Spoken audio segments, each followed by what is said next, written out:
ಪರಮ ಪೂಜನೀಯ ಗುರುಗಳವರ ಜಯಂತಿ ಮಹೋತ್ಸವದ ನಿಮಿತ್ತವಾಗಿ ಕನ್ನಡ ರಾಜ್ಯೋತ್ಸವವನ್ನು ನಾವೆಲ್ಲ ಮಾಡ್ತಾ ಇದ್ದೇವೆ. ಎಷ್ಟು ಖುಷಿ ಅನಿಸ್ತದೆ ನೋಡ್ರಿ. ಕನ್ನಡ, ಕನ್ನಡಿಗ, ಕರ್ನಾಟಕ ಅಂದಾಗಲೆಲ್ಲ ನಮ್ಮ ಹೃದಯ ತುಂಬಿ ಬರುತ್ತದೆ. ಕಾರಣ ಏನು ಅಂದರೆ ಆ ಭಾಷೆಗೆ ಇರುವಂತಹ ಸೊಬಗು, ಸೊಗಸು ಬಹಳ ಅದ್ಭುತವಾಗಿರುವಂಥದ್ದು. ಯಾವ ಸಂದರ್ಭದಲ್ಲಿ ಹಾನಗಲ್ಲ ಗುರು ಕುಮಾರ ಶಿವಯೋಗಿಗಳವರ ಸಂದರ್ಭ ನೋಡ್ರಿ, ನೀವೆಲ್ಲ ಗಮನಿಸಬೇಕು. ಯುಗ ಪುರುಷರಾಗಿರುವಂತಹ ಹಾನಗಲ್ಲ ಗುರು ಕುಮಾರ ಶಿವಯೋಗಿಗಳವರ ಸೇವೆಯನ್ನ ತನುಮುಟ್ಟಿ ಮನಮುಟ್ಟಿ ಮಾಡಿ ಸೇವಾಯೋಗಿ ಆದವರು ಶಿವಬಸವಜ್ಜವರು. ಕೊನೆಗೆ ನೋಡ್ರಿ 12 ವರ್ಷ ಸೇವೆ ಮಾಡಿ ಹೋಗುವಾಗ ಹಾನಗಲ್ ಅಪ್ಪ ಅವರು ಒಂದು ಮಾತು ಹೇಳಿದ್ರು, ಶಿವಬಸವ ದೇವ್ರ, ನಾಗನೂರು ಮಠ ನಿಮಗೆ ಸಣ್ಣದಾಸ್ತಲ್ರಿ, ಸಣ್ಣದು ಅನಿಸ್ತದಲ್ಲನ. ಆವಾಗ ಶಿವಬಸವ ದೇವರು ಒಂದು ಮಾತು ಹೇಳಿದ್ರಂತ, ನಾಗನೂರು ಊರು ಸಣ್ಣದಿರಬಹುದು, ನಾಗನೂರು ಅನ್ನುವಂಥ ಏನು ರುದ್ರಾಕ್ಷಿ ಮಠ ಅಂತ ಏನದಲ್ಲ ಅದು ಸಣ್ಣದಿರಬಹುದು, ಆದರೆ ನಿಮ್ಮ ಆಶೀರ್ವಾದ ಬಹಳ ದೊಡ್ಡದೈತ್ರಿ ಅಪ್ಪ ಅವರ, ನನ್ನ ಸಂಕಲ್ಪ ಬಹಳ ದೊಡ್ಡದದ, ಅದನ್ನು ಬಹಳ ದೊಡ್ಡ ಪ್ರಮಾಣದೊಳಗೆ ನಾನು ಬೆಳೆಸ್ತೀನಿ ಅನ್ನುವಂಥ ಮಾತುಗಳನ್ನು ಅಪ್ಪ ಅವ್ರು ಹೇಳಿದರು ಅಂತ ಹೇಳಿ ನಾನು ಭಾಳ ಹೃದಯ ತುಂಬಿ ಈ ಮಾತನ್ನು ಹೇಳಬೇಕು. ಈ ಸದ್ಯ ಭಾರತ ದೇಶದೊಳಗೆ ಎಷ್ಟು ಹಳ್ಳಿಗಳಿದಾವೆ ಅಂದರೆ 6,64,000ಕ್ಕೂ ಅಧಿಕ ಹಳ್ಳಿಗಳಿದಾವೆ. 6,64,000ಕ್ಕೂ ಅಧಿಕ ಹಳ್ಳಿಗಳನ್ನು ಹೊಂದಿರುವಂಥ ಈ ಭಾರತ ದೇಶದ ದೊಡ್ಡ ನಕಾಶೆಯಲ್ಲಿ ನಾಗನೂರು ಅನ್ನುವಂಥ ಸಣ್ಣ ಹಳ್ಳಿಯನ್ನು ಢಾಳಾಗಿ ಕಾಣುವಂತೆ ಮಾಡಿದಂತಹ ಮಹಾಪುರುಷರು ಯಾರು ಅಂದರೆ ಶಿವಬಸವಪ್ಪ ಅವರು. ಅವರು ಅಭ್ಯಾಸ ಮಾಡಿದವರಲ್ಲ, ಶಾಲಾ ಕಾಲೇಜಿಗೆ ಹೋಗಿದಂಥವ್ರಲ್ಲ, ಯೂನಿವರ್ಸಿಟಿಗೆ ಹೋದವರಲ್ಲ, ಆದರೆ ಎಂಥವ್ರನ್ನ ತಯಾರು ಮಾಡಿದರು ಅಪ್ಪ ಅವರು ಅಂದರೆ ಕನ್ನಡಕ್ಕೆ 8ನೆಯ ಜ್ಞಾನಪೀಠ ಪ್ರಶಸ್ತಿಯನ್ನು ತಂದು ಕೊಟ್ಟಿರುವಂಥ ಡಾಕ್ಟರ್ ಚಂದ್ರಶೇಖರ ಕಂಬಾರ್ ಅವರು ಕೂಡ ನಾಗನೂರು ರುದ್ರಾಕ್ಷಿ ಮಠದ ಪ್ರಸಾದ ನಿಲಯದ ವಿದ್ಯಾರ್ಥಿ ಅನ್ನುವಂಥದ್ದನ್ನು ಹೇಳುವಾಗ ನನಗೆ ಬಹಳ ಹೃದಯ ತುಂಬಿ ಬರ್ತದೆ. ಅಪ್ಪ ಅವರು ನಿರಂತರವಾಗಿ ಹಳ್ಳಿಗಳನ್ನು ಅಡ್ಡಾಡಿದರು, ಕನ್ನಡದ ಕೈಂಕರ್ಯವನ್ನು ಮಾಡಿದರು, ಕನ್ನಡದ ಬೀಜವನ್ನು ಬಿತ್ತಿದರು. ದೊಡ್ಡ ಪ್ರಮಾಣದಲ್ಲಿ ಇವತ್ತು ಕನ್ನಡವನ್ನು ಬೆಳೆಸಿದ್ರಲ್ಲ, ಆ ಗುರುಗಳಿಗೆ ನಾವು ಏನು ಕೊಡೋದಕ್ಕೆ ಸಾಧ್ಯ ಐತಿ ಹೇಳ್ರಿ ನೋಡೋಣ. 105 ವರ್ಷ ಬದುಕಿದ್ರು ಅಪ್ಪ ಅವರು, ಕನ್ನಡ ಸಂಸ್ಕೃತಿಯನ್ನ ಬೆಳೆಸಿದರು. ಇವತ್ತು ನಾವೆಲ್ಲರೂ ಪುಂಖಾನುಪುಂಖವಾಗಿ ಮಾತಾಡ್ತೀವಿ, ಓತಪ್ರೋತವಾಗಿ ಮಾತಾಡ್ತೀವಿ. ಬಹಳ ದೊಡ್ಡ ಪ್ರಮಾಣದಲ್ಲಿ ಅಪ್ಪ ಅವರು ಇಲ್ಲಿ ಕನ್ನಡದ ಕೈಂಕರ್ಯವನ್ನು ಮಾಡಿದರು ಅಂತ ಹೇಳ್ತೀವಿ ನಾವು. ಯಾಕಂದ್ರೆ 105 ವರ್ಷ ಅಪ್ಪ ಅವರು ಬದುಕಿದ್ರು ಅಂದ್ರೆ 80 ವರ್ಷಗಳವರೆಗೆ ಅವರು ಕನ್ನಡದ ದೀಕ್ಷೆಯನ್ನು ಇಟ್ಟುಕೊಂಡು ಎಲ್ಲ ಕಡೆ ಕನ್ನಡವನ್ನು ಕಟ್ಟುವಂಥ ಕೆಲಸ ಮಾಡಿದ್ರಲ್ಲ. ಹೀಗಾಗಿ ನನ್ನ ದೃಷ್ಟಿಯಲ್ಲಿ ಪ್ರಾಮಾಣಿಕವಾಗಿ ನಾನು ಈ ಮಾತನ್ನು ಅತ್ಯಂತ ಪ್ರಜ್ಞಾಪೂರ್ವಕವಾಗಿ ನಾನು ಹೇಳ್ತೇನೆ, ಕರ್ನಾಟಕ ರತ್ನ ಅನ್ನುವಂಥ ಪ್ರಶಸ್ತಿಗಿಂತನೂ ಅಪ್ಪ ಅವರು ಬಹಳ ದೊಡ್ಡವರಾಗಿ ನಮಗೆ ಕಾಣ್ತಾರ ಅಂತ ಹೇಳಿ. 80 ವರ್ಷ ಸೇವಾ ಮಾಡಿದ್ರಲ್ಲ ಅವರು, 80 ವರ್ಷ ಕನ್ನಡಕ್ಕಾಗಿ ಸೇವಾ ಮಾಡಿದ್ರಲ್ಲ. ಒಂದು ಭಾಷೆ ಉಳಿಬೇಕು. ಭಾಷೆ ಯಾಕೆ ಉಳಿಬೇಕು ಅಂದರೆ ಆ ಭಾಷೆಯ ಜೊತೆಗೆ ಒಂದು ಸಂಸ್ಕೃತಿನೂ ಕೂಡ ಬರ್ತಾ ಇರ್ತದೆ. ಒಂದು ಭಾಷೆ ಯಾವಾಗಲೂ ಅಳಿದು ಹೋಗಬಾರ್ದು. ಕನ್ನಡ ಭಾಷೆ ಯಾವಾಗಲೂ ಅಳಿದು ಹೋಗಂಗಿಲ್ಲ. ಅದನ್ನೇ ಡಾಕ್ಟರ್ ಚಂದ್ರಶೇಖರ್ ಕಂಬಾರ್ ಅವರು ಭಾಳ ಚೆಂದ ಒಂದು ಮಾತು ಹೇಳ್ತಾರೆ. ನಾನು ಭಾಳ ಕಡೆಗೆ ಈ ಮಾತನ್ನು ಹೇಳ್ತಿರ್ತೀನಿ. ಜಾಗತೀಕರಣದ ಹೊಡೆತಕ್ಕೆ ಸಿಕ್ಕಾಕೊಂಡು ಈ ಜಗತ್ತಿನೊಳಗೆ ಮುಂದಿನ 60 ವರ್ಷಗಳಲ್ಲಿ 8 ಭಾಷೆಗಳು ಉಳ್ಕೊಳ್ತಾವ ಅಂದರೆ ಕೇವಲ 80 ಭಾಷೆಗಳು ಉಳ್ಕೊಳ್ತಾವ. ಆ 80 ಭಾಷೆಗಳಲ್ಲಿ ನಮ್ಮೆಲ್ಲರ ಹೆಮ್ಮೆಯ ಕನ್ನಡ ಭಾಷೆನೂ ಕೂಡ ಉಳ್ಕೊಳ್ತೈತಿ ಅಂತ ಹೇಳ್ತಾರೆ ಅವರು. ಕನ್ನಡ ಭಾಷೆ ಯಾಕೆ ಉಳ್ಕೊಳ್ತದೆ ಅಂದರೆ ಶರಣರು ಬರೆದಿರುವಂತಹ ವಚನ ಸಾಹಿತ್ಯದಿಂದಾಗಿ ಅದು ಉಳ್ಕೊಳ್ತೈತಿ ಅನ್ನುವ ಮಾತುಗಳನ್ನು ಡಾಕ್ಟರ್ ಚಂದ್ರಶೇಖರ್ ಕಂಬಾರ್ ಅವರು ಆಡುವಂಥದ್ದನ್ನು ಕೇಳಿದ್ರೆ ಬಹಳ ಅಂದ್ರೆ ಭಾಳ ನಾವು ಹೆಮ್ಮೆ ಪಡಬೇಕು.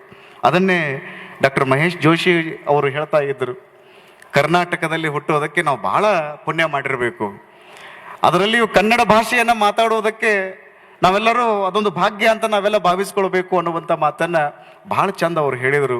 ಇಂತಹ ಕನ್ನಡವನ್ನು ಉಳಿಸುವಂತಹ ಒಂದು ಪ್ರಾಮಾಣಿಕ ಪ್ರಯತ್ನವನ್ನು ಅಪ್ಪ ಅವರು ಮಾಡಿದರು. ಅಪ್ಪ ಅವರು ಕೇವಲ ಕನ್ನಡಕ್ಕಾಗಿ ಮಾತ್ರ ಅಲ್ಲ, ಇಡೀ ಭಾರತದ ಕುರಿತಾಗಿ ಚಿಂತನೆಯನ್ನು ಮಾಡಿದರು. ಭಾರತ ಒಂದಾಗಬೇಕು, ಭಾರತ ಮುಂದಾಗಬೇಕು, ಭಾರತಕ್ಕೆ ಸ್ವಾತಂತ್ರ್ಯ ಸಿಗಬೇಕು ಅಂತ ಹೇಳಿ ಆ ಸಂದರ್ಭದಲ್ಲಿ 1942ರ ಸಂದರ್ಭದಲ್ಲಿನೇ ಗಾಂಧೀಜಿಯವರು ಕೊಟ್ಟಿರುವಂತಹ ಕರೆಗೆ ಬಹಳ ದೊಡ್ಡದಾಗಿರುವಂತಹ ಬೆಂಬಲವನ್ನು ನೀಡಿದಂಥವ್ರು ಯಾರು ಅಂದರೆ ಬೆಳಗಾವಿಯ ನಾಗನೂರು ರುದ್ರಾಕ್ಷಿ ಮಠದ ಪರಮ ಪೂಜ್ಯರಾದ ಶಿವಬಸವ ಮಹಾಸ್ವಾಮಿಗಳವರು. ನಾನು ಈ ಒಂದು ವೇದಿಕೆಯಲ್ಲಿ ಆ ಮಾತನ್ನು ನಾನು ಕೇಂದ್ರ ಸರ್ಕಾರಕ್ಕೆ ಒತ್ತಾಯ ಮಾಡ್ತೇನೆ. ಬೆಳಗಾವಿಯೊಳಗಿರುವಂತಹ ರೈಲ್ವೆ ನಿಲ್ದಾಣಕ್ಕೆ ಪರಮ ಪೂಜ್ಯರಾಗಿರುವಂತಹ ಶಿವಬಸವ ಮಹಾಶಿವಯೋಗಿಗಳವರ ನಾಮಕರಣ ಮಾಡಬೇಕು ಅಂತ ಹೇಳಿ ಅವರಿಗೆ ನಾವು ಗೌರವ ಕೊಡಬೇಕಲ್ಲ. 80 ವರ್ಷಗಳವರೆಗೆ ನನ್ನ ದೇಶ, ನನ್ನ ಜನ, ನನ್ನ ಮಾನ ಪ್ರಾಣಘನ ತೀರಿಸುವೆನು ಇದರ ಋಣ ಈ ಒಂದೇ ಜನ್ಮದಿ ಅಂತ ಹೇಳಿ ಟೊಂಕ ಕಟ್ಟಿ ಸಮಾಜ ಸೇವಾ ದೀಕ್ಷೆಯನ್ನು ಪಡೆದುಕೊಂಡು ಕಂಕಣಬದ್ಧರಾಗಿ ಕಟಿಬದ್ಧರಾಗಿ ಕನ್ನಡವನ್ನು ಉಳಿಸಿದ್ರು, ಭಾರತವನ್ನು ರಕ್ಷಣೆ ಮಾಡಿದ್ರು, ಈ ಸಂಸ್ಕೃತಿಯನ್ನು ರಕ್ಷಣೆ ಮಾಡಿದ್ರಲ್ಲ. ಹೀಗಾಗಿ ನಾವು ಅಪ್ಪ ಅವರಿಗೆ ಆ ಗೌರವವನ್ನು ಸಲ್ಲಿಸಬೇಕು. ಇನ್ನು 2-3 ದಿನದಲ್ಲಿ ಇಲ್ಲಿ ವಿ ಸೋಮಣ್ಣನವರು ಬರ್ತಾರೆ. ಬೆಳಗಾವಿಯವರು ನಾವೆಲ್ಲರೂ ಒಂದಾಗಬೇಕು, ಈ ನಾಡಿನವರೆಲ್ಲರೂ ನಾವು ಮುಂದಾಗಬೇಕು. ಅವರಿಗೆ ಬಹಳ ದೊಡ್ಡ ಪ್ರಮಾಣದಲ್ಲಿ ಒಂದು ಮನವಿಯನ್ನು ಏನು ಕೊಡಬೇಕು ಅಂದ್ರೆ, ಇಲ್ಲಿ ರೈಲ್ವೆ ನಿಲ್ದಾಣಕ್ಕೆ ಹೆಂಗೆ ನೀವು ಹುಬ್ಬಳ್ಳಿ ಒಳಗೆ ಸಿದ್ಧಾರೂಢರ ಹೆಸರನ್ನು ನೀವು ಅಲ್ಲಿ ನಾಮಕರಣ ಮಾಡಿದಿರಲ್ಲ, ಹಂಗೆ ಬೆಳಗಾವಿ ಒಳಗಿರುವಂತಹ ರೈಲ್ವೆ ನಿಲ್ದಾಣಕ್ಕೆ ಶಿವಬಸವ ಮಹಾಸ್ವಾಮೀಜಿಯವರ ನಾಮಕರಣ ಮಾಡಬೇಕು ಅಂತ ಹೇಳಿ. ಅದರಿಂದ ಗುರುಗಳಿಗೇನು ಗೌರವ ಹೆಚ್ಚಾಗ್ತದೆ ಅಂತೇನಲ್ಲ, ನಾವೆಲ್ಲ ಖುಷಿ ಪಡಬೇಕು ಅಂತ ಹೇಳಿ ಆ ಹಿನ್ನೆಲೆಯಲ್ಲಿ ಅಂತ ಗುರುಗಳಿಗೆ ನಾವು ಎಷ್ಟು ಗೌರವ ಸಲ್ಲಿಸಿದ್ರೂ ಕೂಡ ಅದು ಕಡಿಮೆನೇ ಆಗ್ತದೆ. ಆ ಒಂದು ಸರ್ಕಾರ ಆ ಒಂದು ನಿರ್ಧಾರವನ್ನು ತೆಗೆದುಕೊಳ್ಳಿ ಅಂತ ತಿಳ್ಕೊಂಡು ನಾನು ಈ ವೇದಿಕೆ ಮೂಲಕ ಪ್ರಜ್ಞಾವಂತಿಕೆಯಿಂದ ಆ ಮಾತನ್ನು ಹೇಳಿ, ತಾವೆಲ್ಲರೂ ಇಲ್ಲಿ ಪ್ರವಚನವನ್ನು ಕೇಳ್ತಾ ಇದ್ದೀರಿ. ನಾಗನೂರು ರುದ್ರಾಕ್ಷಿ ಮಠದಲ್ಲಿ ನಿರಂತರವಾಗಿ ಜ್ಞಾನದಾಸೋಹ ನಡೀತದೆ, ಆಮೇಲೆ ಅನ್ನದಾಸೋಹ ಇದ್ದೇ ಇರ್ತದೆ. ತಮಗೆಲ್ಲ ಗೊತ್ತಿರಲಿ, ನಾಗನೂರು ರುದ್ರಾಕ್ಷಿ ಮಠ ಅಂದ್ರೆ ಜ್ಞಾನದಾಸೋಹಕ್ಕೂ ಮುಂದದ, ಅನ್ನದಾಸೋಹಕ್ಕೂ ಮುಂದದ. ಅಲ್ಲಮ್ಮ ಪ್ರಭುಗಳು ಭಾಳ ಚಂದ ಒಂದು ಪ್ರಶ್ನೆ ಕೇಳ್ತಾರೆ, ಒಲಿ ಮೇಲಿನ ಅಡಿಗೆ ಊಟ ಮಾಡ್ತಿರೋ ಏನು ತಲೆ ಮೇಲಿನ ಅಡಿಗೆ ಊಟ ಮಾಡ್ತಿರೋ? ಅವ್ರ ಪ್ರಶ್ನೆ ಕೇಳೋದು. ಒಲಿ ಮೇಲಿನ ಅಡಿಗೆ ಊಟ ಮಾಡಿದ್ರಿ ಅಂದ್ರೆ ನಿಮಗೆ 4 ಗಂಟೆಗಳವರೆಗೆ ಸಂತೃಪ್ತಿ ಸಿಗ್ತದೆ, ಅದಕ್ಕೆ ತಲೆ ಮೇಲಿನ ಅಡಿಗೆ ಊಟ ಮಾಡ್ರಿ ಅಂತ ಅಲ್ಲಮ ಪ್ರಭುಗಳು ಹೇಳ್ತಾರೆ. ಇವತ್ತು ಒಲಿ ಮೇಲಿನ ಅಡಿಗೆನೂ ಊಟ ಮಾಡೋದು, ತಲೆ ಮೇಲಿನ ಅಡಿಗೆನೂ ಊಟ ಮಾಡುವಂತ ಒಂದು ಕ್ಷೇತ್ರ ಯಾವುದು ಅಂದ್ರೆ ನಾಗನೂರು ರುದ್ರಾಕ್ಷಿ ಮಠ ಅನ್ನುವಂಥದ್ದನ್ನ ನಾವೆಲ್ಲರೂ ಹೆಮ್ಮೆಯಿಂದ ಹೇಳಬೇಕು. ಇವತ್ತು ನಾವೆಲ್ಲರೂ ಕನ್ನಡ ಸಂಸ್ಕೃತಿಯನ್ನು ಉಳಿಸಬೇಕು. ನಾವು ಸಣ್ಣವರಿದ್ದಾಗ ನಮ್ಮ ಮಕ್ಕಳನ್ನ ಏನು ಮಾಡಿಬಿಡ್ತೀವಿ ಅಂದ್ರೆ ದೊಡ್ಡ ದೊಡ್ಡ ಬೋರ್ಡಿಂಗ್ಗಳಿಗೆ ಅಲ್ಲಿ ಕಳಿಸಿಬಿಡ್ತೀವಿ. ಅವ್ರು ಅಲ್ಲಿ ಹೋಗಿ ಇಂಗ್ಲೀಷ್ ಕಲಿತಾರೆ. ಇಂಗ್ಲೀಷ್ ಕಲೀರಿ, ಅದ್ರ ಪ್ರಶ್ನೆ ಏನೋ ಅದ್ರ ಬಗ್ಗೆ ನಾವು ಮಾತಾಡಂಗಿಲ್ಲ. ನೀವು ಇಂಗ್ಲೀಷನ್ನು ಮಕ್ಕಳಿಗೆ ಕಲಿಸ್ರಿ, ಯಾಕಂದ್ರೆ ಅದು ಇವತ್ತು ಗ್ಲೋಬಲ್ ಲ್ಯಾಂಗ್ವೇಜ್ ಅಂತ ನಾವು ಅದನ್ನು ಕರಿತೀವಿ. ಕನ್ನಡ ಅನ್ನ ನೀಡುವ ಭಾಷೆ ಹೌದು ಅಲ್ಲೋ ಅನ್ನುವಂಥದ್ರ ಬಗ್ಗೆ ಬಹಳ ದೊಡ್ಡ ಪ್ರಮಾಣದೊಳಗೆ ಚರ್ಚೆ ನಡೆದಿದೆ. ಕನ್ನಡ ಅನ್ನ ನೀಡುವ ಭಾಷೆಯೂ ಹೌದು, ಜ್ಞಾನದ ಕಣ್ಣು ನೀಡುವಂಥ ಭಾಷೆನೂ ಹೌದು. ಕನ್ನಡಕ್ಕೆ ಅಂಥದ್ದೊಂದು ಅಂತಸತ್ವ ಅದ. ಅಂಥ ಕನ್ನಡ ಸಂಸ್ಕೃತಿಯನ್ನು ನಾವು ಮಕ್ಕಳಿಗೆ ಕಲಿಸಬೇಕು. ನೀವು ಶಾಲಾ ಕಾಲೇಜಿಗೆ ಕಳಿಸ್ತೀರಿ, ಅವರೆಲ್ಲ ಇಂಗ್ಲೀಷ್ ಕಲಿತಾರ, ಅದ್ರ ಬಗ್ಗೆ ನಾವು ಮಾತಾಡಂಗಿಲ್ಲ. ಆದ್ರೆ ನಿಮ್ಮ ಮನೆಗೆ ಅವರು ಬಂದರು ಅಂದ್ರೆ ಅವರಿಗೆ ಕನ್ನಡದ ದೀಕ್ಷೆಯನ್ನು ನೀವು ಕೊಡಬೇಕು, ಶರಣರ ವಚನಗಳನ್ನು ನೀವು ಅವರಿಗೆ ಕಲಿಸಬೇಕು. ಆವಾಗ ಒಂದು ಕನ್ನಡ ಸಂಸ್ಕೃತಿ ಉಳಿತದೆ. ಇವತ್ತು ನೀವು ಜಗತ್ತಿನ ಟೆಂಡೆನ್ಸಿ ಅಂತ ನಾವೇನು ಕರಿತೀವಿ ಅದ್ರ ಬಗ್ಗೆ ನೀವು ಚಿಂತನೆ ಮಾಡಿದ್ರೆ ಅಂದ್ರೆ ಗಾಬರಿ ಬೀಳ್ತೀರಿ ನೀವು. ಇವತ್ತು ನಾವು ಕರ್ನಾಟಕದವರು ಕನ್ನಡ ಸಂಸ್ಕೃತಿಯನ್ನು ನಾವು ಉಳಿಸಾಕತ್ತೀವಿ. ಇವತ್ತು ಜಗತ್ತಿನ ಒಂದು ಟ್ರೆಂಡ್ ಹೆಂಗೆ ಹೊಂಟು ಬಿಟ್ಟದ ಅಂದ್ರೆ, ಒಬ್ಬ ಯಾವ ಪುಸ್ತಕ ಬರೆದಿದ್ರಿ, how to change your life ಅಂತ ಒಂದು ಪುಸ್ತಕ ಬರೆದಿದ್ದ. ಯಾರೊಬ್ರು ತಗೊಳ್ಳೇ ಇಲ್ಲ ಅದನ್ನು. ಈಗ ಪುಸ್ತಕ ಓದವ್ರನ್ನ ಇಲ್ರಿ, ಈಗ ಪುಸ್ತಕ ಬರೆಯವ್ರೂ ಭಾಳ ಕಡಿಮೆ, ಪುಸ್ತಕ ಓದವ್ರೂ ಭಾಳ ಕಡಿಮೆ. ಇಂಗ್ಲೆಂಡ್ದಾಗ ಪುಸ್ತಕ ಬರ್ದಿದ್ದ ನಾವು, how to change your life ಅಂತ ಬರ್ದಿದ್ದ. ಯಾರೊಬ್ರು ಪುಸ್ತಕನ ತಗೊಳ್ಳಿಲ್ಲ. ಅವ್ನು ಗೆಳೆಯಾಗ ಹೋಗಿ ಹೇಳಿದ, how to change your life ಅಂತ ಪುಸ್ತಕ ಬರ್ದಿನಿ. ಯಾವ ಒಬ್ಬ ತಗೊಳಕತ್ತೆ ಇರಲಿ, ಹೆಂಗೆ ಮಾಡೋದು? ಅವ ಗೆಳೆಯ ಅಂದ, ಆ ಲೈಫ್ ಅನ್ನೋದು ತೆಗಿ, ಮತ್ತೇನು ಹಾಕೋದು? ವೈಫ್ ಅಂತ ಹಾಕಂದು. How to change your life ಅನ್ನೋದು ಹೋತು, how to change your wife ಅಂತ ಬರೋದ ಸಿಕ್ಕಾಪಟ್ಟಿ ಪುಸ್ತಕ ಮಾರಾಟ ಆಗಿಬಿಟ್ಟವ್ರಿ ಅವು. ಇದು ಜಗತ್ತಿನ ಟೆಂಡೆನ್ಸಿ. ಇದು ನೀವು ಹೊರಗಡೆ ದೇಶದನ್ನ ನೋಡಿದ್ ಬಿಟ್ರಿ ಅಂದ್ರೆ ಇದೆಲ್ಲ ಇಂಥದ್ದೊಂದು ಟೆಂಡೆನ್ಸಿ ಅದ ಈಗ. ಆದ್ರೆ ನಮ್ಮ ಕನ್ನಡ ಸಂಸ್ಕೃತಿ ಎಂಥದ್ದು ಅಂದ್ರೆ, ನಾವು ಈ ಸಂಸ್ಕೃತಿಯನ್ನು ಉಳಿಸಬೇಕು, ನಮ್ಮ ಮಾನವೀಯ ಮೌಲ್ಯಗಳನ್ನು ಬೆಳೆಸಬೇಕು, ಕೌಟುಂಬಿಕ ಒಂದು ಸಂಬಂಧಗಳನ್ನು ಉಳಿಸಬೇಕು ಅನ್ನುವಂಥ ಹಿನ್ನೆಲೆಯಲ್ಲಿ ಈಗ ನಿಮಗೆಲ್ಲರಿಗೂ ಆಶ್ಚರ್ಯ ಅನ್ನಿಸ್ತದೆ. ಈಗಿನ ನೀವು ಯುವ ಜನಾಂಗವನ್ನು ತೆಗೆದುಕೊಂಡು ಬಿಟ್ರಿ ಅಂದ್ರೆ ಅದೊಂದು ಬೇರೆ ಕಡೆಗೇನೆ ಹೊರಡ್ತಾ ಇರುವಂಥದ್ದನ್ನು ನೋಡಿದರೆ ಬಹಳ ನಿಜಕ್ಕೂ ಸಖೇದ ಆಶ್ಚರ್ಯ ಆಗ್ತದೆ. ಆ ಹಿನ್ನೆಲೆಯಲ್ಲಿ ನಾವೆಲ್ಲರೂ ಕನ್ನಡ ಸಂಸ್ಕೃತಿಯನ್ನು ಉಳಿಸಿ ಕನ್ನಡ ಸಂಸ್ಕೃತಿಯನ್ನು ಬೆಳೆಸಿದಾಗ ಮಾತ್ರ ಅಪ್ಪ ಅವರಿಗೆ ನಾವು ಗೌರವವನ್ನು ಸಲ್ಲಿಸಿದಂಗೆ ಆಗ್ತದೆ ಅನ್ನುವಂಥದ್ದನ್ನು ಈ ವೇದಿಕೆ ಮೂಲಕ ಹೇಳಿ, ಅಂಥ ಒಂದು ದಿವ್ಯ ಶಕ್ತಿಯ ಭವ್ಯ ಪರಂಪರೆಯನ್ನು ಗದುಗಿನ ಜಗದ್ಗುರು ಮಹಾಸನ್ನಿಧಿಯವರು ಅವರು ಈ ಮಠವನ್ನು ಬಹಳ ಉತ್ತರೋತ್ತರವಾಗಿ ವಿಸ್ತಾರೋನ್ನತವಾಗಿ ಗಗನದೆತ್ತರಕ್ಕೆ ಬೆಳೆಸಿರುವಂಥ ಪರಮ ಪೂಜನೀಯ ಗುರುಗಳವರು. ಅಂಥ ಗುರುಗಳ ಬಗ್ಗೆ ಎಷ್ಟು ಹೇಳಿದ್ರೂ ಕೂಡ ಕಡಿಮೆನೆ. ಯಾಕೆಂದರೆ ನಾವೆಲ್ಲ ಆ ಗುರುಗಳ ದಿವ್ಯ ಸನ್ನಿಧಾನದಲ್ಲಿ ಇರಕ್ಕೆ ಹತ್ತಿ ನಾವು ಈಗ ಆಲ್ಮೋಸ್ಟ್ ನಾವು 20 ವರ್ಷ ಆಯಿತು. ಗುರುಗಳ ಸನ್ನಿಧಾನದೊಳಗೆ 25 ವರ್ಷಗಳವರೆಗೆ ನಾವೆಲ್ಲರೂ ಅವ್ರನ್ನ ನೋಡಿ ಬೆಳೆದಿರುವಂಥವ್ರು, ಅವರ ಕೃಪಾ ಸಾನ್ನಿಧ್ಯದಲ್ಲಿ ಇರುವಂಥವ್ರು. ಎಷ್ಟು ನಮ್ಮನ್ನು ಪ್ರೀತಿಯಿಂದ ಸಾಕಿದ್ರು ಅಂದರೆ ನೀವು ಆಶ್ಚರ್ಯ ಪಡ್ತೀರಿ. ನಾವೆಲ್ಲ ಶಿವಯೋಗ ಮಂದಿರದೊಳಗೆ ಇರುವಂಥ ಸಂದರ್ಭದಲ್ಲಿ ನಮ್ಮನ್ನು ಎಷ್ಟು ಜೀವ ಮಾಡಿದರು ಅಂದರೆ, ನಾವು ಯಾರೋ ಅಲ್ಲಿ 4ನೇತೆ 5ನೇತೆ ಓದುವಂಥ ಸಂದರ್ಭ, ತಂದೆ ತಾಯಿಯ ಪ್ರೀತಿಯನ್ನು ನಾವು ಯಾರೂ ಕಂಡಿಲ್ಲ. ನಾನಾಗಿರ್ಬೋದು, ನಮ್ಮ ನಾಗನೂರು ರುದ್ರಾಕ್ಷಿ ಮಠದ ಪರಮ ಪೂಜ್ಯರಾಗಿರುವಂಥ ಡಾಕ್ಟರ್ ಅಲ್ಲಮಪ್ರಭು ಮಹಾಸ್ವಾಮೀಜಿಯವರಾಗಿರ್ಬೋದು, ನಾವೆಲ್ಲರೂ ಒಂದು 60 ಜನ ಯುವ ಸಾಧಕರೆಲ್ಲರೂ ಶಿವಯೋಗ ಮಂದಿರದೊಳಗಿದ್ವಿ. ತಾಯಿ ಪ್ರೀತಿಯನ್ನು ನೋಡಿರಲಿಲ್ಲ, ತಂದೆಯ ಅಂತಃಕರಣವನ್ನು ನಾವು ಕಂಡಿರಲಿಲ್ಲ. ತಂದೆಯಾಗಿ ತಾಯಿಯಾಗಿ ಬೆನ್ನ ಹಿಂದಿನ ಬೆಳಕಾಗಿ ಕಣ್ಣ ಮುಂದಿನ ಕಾಂತಿಯಾಗಿ ನಮಗೆ ಬಹಳ ದೊಡ್ಡದಾಗಿರುವಂಥ ಭವಿಷ್ಯವನ್ನು ಕಟ್ಟಿಕೊಟ್ಟವರು ಯಾರು ಅಂದರೆ ಗದುಗಿನ ಜಗದ್ಗುರು ಮಹಾಸನ್ನಿಧಿಯವರು. ಅಂತಹ ಗುರುಗಳು ಈ ಮಠವನ್ನು ಬಹಳ ದೊಡ್ಡ ಪ್ರಮಾಣದಲ್ಲಿ ಬೆಳೆಸಿದರು. ನಾವು ಇಲ್ಲಿ ಬೆಳಗಾವಿಯಲ್ಲಿ ಓದುವಂಥ ಸಂದರ್ಭದಲ್ಲಿ ಯಾರಾದರೂ ಮಠಕ್ಕೆ ಬಂದು ಹಣ್ಣನ್ನು ತಂದು ಕೊಟ್ಟು ಗುರುಗಳಿಗೆ ಕೊಟ್ಟರು ಅಂದರೆ ಒಂದು ಹಣ್ಣನ್ನು ಅವ್ರು ಮಾರುತಿಗಲ್ಲಿಗೆ ಒಯ್ತಿರ್ಲಿಲ್ಲ, ನಮ್ಮ ಸಲುವಾಗಿನೇ ಕೊಡೋರು. ಯಾರು ಸಿಹಿ ತಂದು ಕೊಟ್ಟರು ನಮ್ಮ ಸಲುವಾಗಿನೇ ಕೊಡೋರು. ಕೊಡುವಾಗ ಒಂದೇ ಮಾತು ಹೇಳೋರು, ಚಲೋ ತಂಗಿ ಪ್ರಸಾದ ಮಾಡೋದು, ಚಲೋ ತಂಗಿ ಅಭ್ಯಾಸ ಮಾಡೋದು. ಯಾಕಂದ್ರೆ ನೀವೆಲ್ಲರೂ ಶರಣರ ವಚನಗಳನ್ನು ವಿದೇಶಕ್ಕೆ ಮುಟ್ಟಿಸಬೇಕು ಅಂತ ಹೇಳಿ ಬಹಳ ದೊಡ್ಡದಾಗಿರುವಂಥ ದೀಕ್ಷೆಯನ್ನು ನೀಡಿದಂಥವರು ಗದುಗಿನ ಜಗದ್ಗುರು ಮಹಾಸನ್ನಿಧಿಯವರು. ಹೀಗಾಗಿ ನಾವೆಲ್ಲರೂ ಕನ್ನಡದೊಳಗಿರುವಂಥ ವಚನಗಳನ್ನು ಇಂಗ್ಲಿಷಿಗೆ ತೆಗೆದುಕೊಂಡು ಹೋಗಬೇಕು. ಅಂತಾರಾಷ್ಟ್ರೀಯ ವೇದಿಕೆಗಳಲ್ಲಿ ಈ ವಚನಗಳ ಕುರಿತಾಗಿ ಚಿಂತನೆ ಆಗುವಂಥದ್ದಾಗಬೇಕು. ಆ ಹಿನ್ನೆಲೆಯಲ್ಲಿ ನಾವೆಲ್ಲರೂ ಪ್ರಯತ್ನ ಮಾಡಬೇಕು. ಯಾಕಂದ್ರೆ ಇವತ್ತು ವಚನಗಳನ್ನು ನೀವು ಮಂಗಳೂರಿಗೆ ಹೋದ್ರಿ ಅಂದ್ರೆ ಬಸವಣ್ಣವ್ರು ಅಂತಂದ್ರೆ ಅವ್ರಿಗೆ ಭಾಳ ಮಂದಿ ಗೊತ್ತಾಗಂಗಿಲ್ಲ. ಬಸವಣ್ಣವ್ರು ಯಾರು ಅಂತ ಕೇಳಿದ್ರಿ ಅಂದ್ರೆ ಬಹಳ ಮಂದಿಗೆ ಅವ್ರಿಗೆ ಮಂಗಳೂರು ಅವ್ರಿಗೆ ಗೊತ್ತಾಗಿಲ್ಲ, ಉಡುಪಿ ಅವರಿಗೆ ಗೊತ್ತಾಗಿಲ್ಲ, ಕೆಲವೊಂದಿಷ್ಟು ಮಂದಿಗೆ ಗೊತ್ತಿರ್ತದೆ, ಬಹಳ ಮಂದಿಗೆ ಗೊತ್ತಿರಂಗಿಲ್ಲ. ಇಂಥ ಸಂದರ್ಭದಲ್ಲಿ ಕನ್ನಡದ ನೆಲದ ಗುರುವಾಗಿರುವಂತಹ ಸಾಂಸ್ಕೃತಿಕ ನಾಯಕರಾಗಿರುವಂತಹ ಬಸವಣ್ಣನವರ ಒಂದು ದಿವ್ಯ ಶಕ್ತಿಯ ಒಂದು ಬಹಳ ದೊಡ್ಡದಾಗಿರುವಂತಹ ಸಾಹಿತ್ಯದ ಪ್ರಕಾರವನ್ನು ನಾವು ಎಲ್ಲ ಕಡೆಗೂ ಮುಟ್ಟಿಸುವಂಥ ಒಂದು ಪ್ರಾಮಾಣಿಕ ಪ್ರಯತ್ನವನ್ನು ನಾವೆಲ್ಲರೂ ಮಾಡಬೇಕಾಗ್ಯದ. ನಮ್ಮೆಲ್ಲರ ಮೇಲೆ ಬಹಳ ದೊಡ್ಡದಾಗಿರುವಂಥ ಜವಾಬ್ದಾರಿ ಅದ.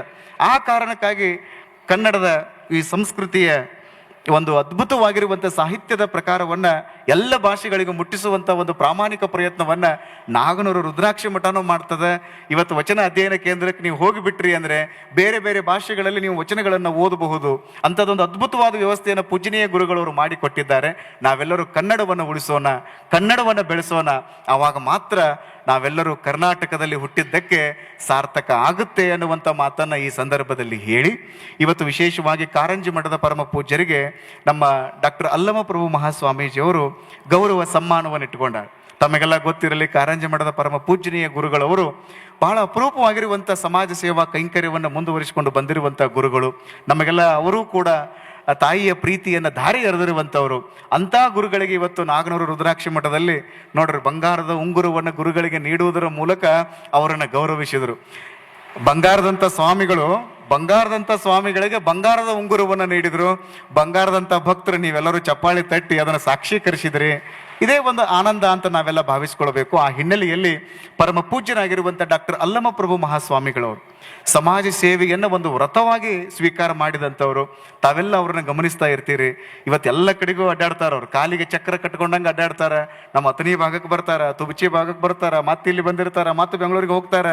ನಿರಂತರವಾಗಿ ಅಡ್ಡಾಟ ಸಂಚಾರ ಮಾಡ್ತಾ ಅವರು ಸಮಾಜವನ್ನು ಗಟ್ಟಿಯಾಗಿ ಕಟ್ತಾ ಇರುವಂಥದ್ದನ್ನು ನೋಡಿದರೆ ನನ್ನಂಥ ಯುವ ಸಾಧಕರಿಗೆ ಪರಮ ಪೂಜ್ಯರು ಆದರ್ಶರಾಗಿ ಕಾಣ್ತಾರೆ. ಅಂಥ ಗುರುಗಳ ಮಾರ್ಗದರ್ಶನದಲ್ಲಿ ನಾವೆಲ್ಲರೂ ಮುನ್ನಡೆಯೋಣ ಅನ್ನುವಂಥ ಮಾತನ್ನು ಈ ಸಂದರ್ಭದಲ್ಲಿ ಹೇಳಿ, ನಮ್ಮ ಮನಕುವಾಡದ ಪರಮ ಪೂಜ್ಯರು ತಮಗೆಲ್ಲ 10 ದಿನಗಳವರೆಗೆ ಅತ್ಯಂತ ಬೋಧಪ್ರದವಾದ ಪ್ರವಚನವನ್ನು ನೀಡಿದ್ದಾರೆ. ಪರಮ ಪೂಜನೀಯ ಗುರುಗಳವರು ವೇದಿಕೆ ಮೇಲಿದ್ದಾರೆ. ಹಾಗೇನೆ ಇಲ್ಲಿ ಕನ್ನಡ ಸಾಹಿತ್ಯ ಪರಿಷತ್ತಿನ ಘನತೆ ವೆತ್ತ ಅಧ್ಯಕ್ಷರಾಗಿರುವಂಥ ನಾಡೋಜ ಡಾಕ್ಟರ್ ಮಹೇಶ್ ಜೋಶಿ ಅವರು ಕೂಡ ಈ ವೇದಿಕೆಯಲ್ಲಿ ಬಂದು ಅದ್ಭುತವಾಗಿರುವಂಥ ಕೆಲವು ಮಾತುಗಳನ್ನು ಹಂಚಿಕೊಂಡ್ರು. ಹಾಗೇನೆ ಲೋಕಾಪುರ ಸರ್ ಅವರು, ಹಾಗೇನೆ ನಮ್ಮ ನಾಗೇಂದ್ರ ಪ್ರಸಾದರವರು ಬಹಳ ಸಮಾಜ ಸೇವಾ ಮಾಡಬೇಕು ಅಂತ ಹೇಳಿ ಬಹಳ ದೊಡ್ಡ ಪ್ರಮಾಣದಲ್ಲಿ ಸೇವೆಯನ್ನು ಮಾಡ್ತಾ ಇರುವಂಥ ಮಹನೀಯರು. ಕನ್ನಡ ನುಡಿಶ್ರೀ ಅನ್ನುವಂಥ ಪ್ರಶಸ್ತಿಯನ್ನು ಸ್ವೀಕರಿಸಿರುವಂಥ ಮಹಾನುಭಾವರು ಕೂಡ ವೇದಿಕೆ ಮೇಲಿದ್ದಾರೆ. ಹಾಗೆಯೇ ನಮ್ಮ ಓಲೆ ಮಠದ ಉತ್ತರಾಧಿಕಾರಿಗಳಾಗಿರುವಂಥ ಆನಂದ ದೇವರು ಕೂಡ ವೇದಿಕೆ ಮೇಲಿದ್ದಾರೆ. ಚೌಕಿ ಮಠದ ಪರಮ ಪೂಜ್ಯರಾಗಿರುವಂಥ ನಾಗಭೂಷಣ ಸ್ವಾಮೀಜಿಯವರು ವೇದಿಕೆ ಮೇಲಿದ್ದಾರೆ. ಇದನ್ನೆಲ್ಲ ನೋಡಿದರೆ ನನಗೆ ಒಂದೇ ಅನಿಸೋದು, ಈಗ ನೋಡ್ರಿ 5 ದಿನಗಳವರೆಗೆ ಎಲ್ಲ ಸ್ವಾಮಿಗಳ ಲಕ್ಷ್ಯ ಎಲ್ಲ ಎಕಡೆ ಇರ್ತದೆ ಅಂದರೆ ನಾಗನೂರು ರುದ್ರಾಕ್ಷಿ ಮಠದ ಕಡೆಗೆ ಇರ್ತದೆ. ಎಲ್ಲ ಸ್ವಾಮಿಗಳು ಎಕಡೆ ಬರ್ತಾರೆ ಅಂದ್ರೆ ನಾಗನೂರು ರುದ್ರಾಕ್ಷಿ ಮಠದ ಕಡೆಗೇನೆ ಬರ್ತಾರೆ. ನಾ ಭಾಳ ಸಂದರ್ಭಗಳಲ್ಲಿ ಒಂದು ಮಾತು ಹೇಳ್ತಿರ್ತೀನಿ. ಒಂದು ಊರೊಳಗೆ ಕರಿ ಕೋಟ್ ಹಾಕೊಂಡು ಲಾಯರ್ಗಳು ಭಾಳ ಅಡ್ಡಾಡಕತ್ತಾರಂದ್ರೆ ಅರ್ಥ ಏನ್ರಿ? ಒಂದು ಊರಾಗ ಕರಿ ಕೋಟ್ ಹಾಕೊಂಡು ಕೈಯಾಗ ಒಂದು ಫೈಲ್ ಹಿಡ್ಕೊಂಡು ಲಾಯರ್ಗಳು ಅಡ್ಡಾಡಕತ್ತಾರಂದ್ರೆ ಆ ಊರಾಗ ಕೇಸ್ಗಳು ಭಾಳ ಅದಾವ ಅಂದಂಗ್ರಿ. ಅದ ಊರಾಗ ಬಿಳಿ ಕೋಟ್ ಹಾಕೊಂಡು ಡಾಕ್ಟರ್ಗಳು ಅಡ್ಡಾಡಕತ್ತಾರಂದ್ರೆ ತಿಳ್ಕೊಂಡ್ಬಿಡ್ಬೇಕು ನೀವು, ಆ ಊರಾಗ ರೋಗಿಗಳು ಭಾಳ ಅದಾರ ಅಂದಂಗೆ. ಅದ ಒಂದು ಊರಾಗ ಕೈಯಾಗ ಬಡಗಿ ಹಿಡ್ಕೊಂಡು ಪೊಲೀಸರು ಅಡ್ಡಾಡಕತ್ತಾರಂದ್ರೆ ಅರ್ಥ ಏನ್ರಿ? ಎಷ್ಟು ಶಾನೆ ಅದ್ರಿ ನೀವು. ಕಳ್ಳರು ಕೊಲೆಗಡಕರು ಭಾಳ ಮಂದಿ ಇದಾರ ಅಂದಂಗೆ. ಇಷ್ಟ ತಿಳ್ಕೊಂಡು ಬಿಡ್ರಿ. ಒಂದು ಊರಾಗ ಕರಿ ಕೋಟ್ ಹಾಕೊಂಡು ಲಾಯರ್ಗಳು ಭಾಳ ಅಡ್ಡಾಡಕತ್ತರಂದ್ರೆ ಅಲ್ಲಿ ಕೇಸ್ಗಳು ಭಾಳ ಅದಾವ ಅಂದಂಗೆ. ಬಿಳಿ ಕೋಟ್ ಹಾಕೊಂಡು ಡಾಕ್ಟರ್ಗಳು ಅಡ್ಡಾಡಕತ್ತರಂದ್ರೆ ಅಲ್ಲಿ ರೋಗಿಗಳು ಭಾಳ ಅದಾರ ಅಂದಂಗೆ. ಕೈಯಾಗ ಬಡಗಿ ಹಿಡ್ಕೊಂಡು ಪೊಲೀಸರು ಅಡ್ಡಾಡಕತ್ತರಂದ್ರೆ ಅಲ್ಲಿ ಕಳ್ಳರು ಭಾಳ ಅದಾರ ಅಂದಂಗೆ.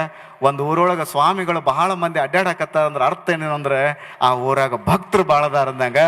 ಇವತ್ತು ನಾಗನೂರು ರುದ್ರಾಕ್ಷಿ ಮಠಕ್ಕೆ ಎಲ್ಲ ಸ್ವಾಮಿಗಳಲ್ಲಿ ಯಾಕೆ ಬರ್ತಾರೆ ಅಂದ್ರೆ ಇಲ್ಲಿ ಚಲೋ ಭಕ್ತರದಾರ ಅನ್ನೋ ಕಾರಣಕ್ಕೆ ನಾವೆಲ್ಲ ಬರ್ತೀವಿ.